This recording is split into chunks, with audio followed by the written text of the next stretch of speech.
ملک شاہ ایران کا بادشاہ گزرا ہے. میں اپنی بات کو ذرا سمیٹتا ہوں. وہ اپنے پولیس والوں کے ساتھ ایک مرتبہ 3 دن جنگل میں شکار کھیلنے کے لیے چل رہا. پولیس والوں نے وہاں ایک گائے دیکھی جو چر رہی تھی اور کوئی بندہ ساتھ تھا نہیں. انہوں نے اپنے آپ میں ہی سوچ لیا کہ یہ شاید آزاد گائے ہے. چلو انہوں نے اس کو پکڑ کے ذبح کیا اور اس کا گوشت انہوں نے بھون کے کھایا. وہ گائے ایک بڑھیا کی تھی. جب اس کو دوسرے دن پتہ چلا کہ میری گائے کو تو ذبح کر دیا گیا تو وہ آئی اور اس نے پولیس والوں کو کہا کہ بھائی آپ لوگوں نے میری گائے کو ذبح کر دیا، تو اب آپ ایسا کریں کہ مجھے پیسے دے دیں، میں دوسری گائے خرید لوں. میرا تو گزارا ہی اس کے دودھ، مکھن، دہی، لسی کے اوپر ہوتا تھا. پولیس والوں نے کہا کہ ہمارے پاس تو پیسے نہیں ہیں. اس نے کہا اچھا اگر آپ کے پاس پیسے نہیں تو بادشاہ سے مجھے بات کرنے دیں. ان کا نہیں، ہم آپ کو نہیں موقع دیتے بادشاہ سے بات کرنے کا. تو وہ بوڑھی عورت بڑی پریشان ہوئی کہ اب میں کروں تو کیا کروں. اس نے کسی کو اپنا دکھ سنایا. وہ سمجھدار آدمی تھا. اس نے کہا دیکھو بادشاہ نے 2 دن کے بعد واپس جانا ہے اور واپسی میں ایک دریا ہے جس کے اوپر پل ہے، اس پل سے ہی اس نے گزرنا ہے.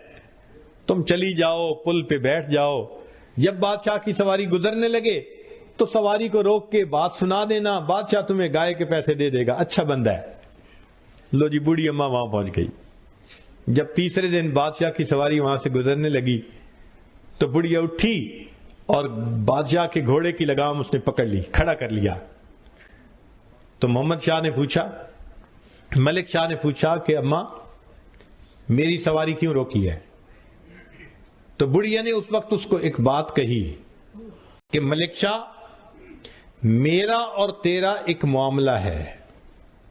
ملک شاہ میرا اور تیرا ایک معاملہ ہے. میں یہ پوچھنا چاہتی ہوں اس پل پہ چکانا چاہتا ہے یا قیامت کے دن پل صراط پہ چکانا چاہتا ہے؟ کہتے ہیں کہ بوڑھیا نے جب یہ بات کی نا تو اس کی آنکھوں میں سے آنسو آ گئے. نیچے اترا، بات پوچھی اور اس کو 7 گایوں کی قیمت دی.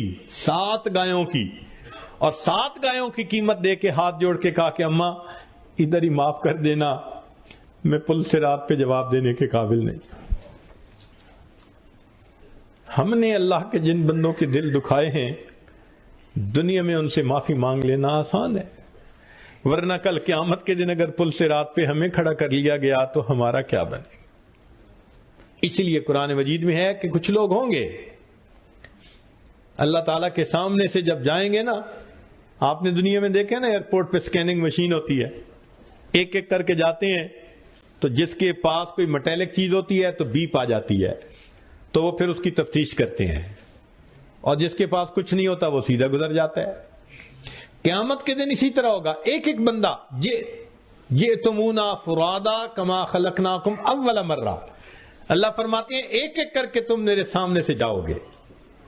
وہ سکین ہو رہے ہوں گے سارے بندے، اور جنہوں نے دوسروں کے دل دکھائے ہوں گے اور دوسروں کے لیے وبال جان بن کے رہے ہوں گے اور اللہ کے حکموں کو توڑا ہوگا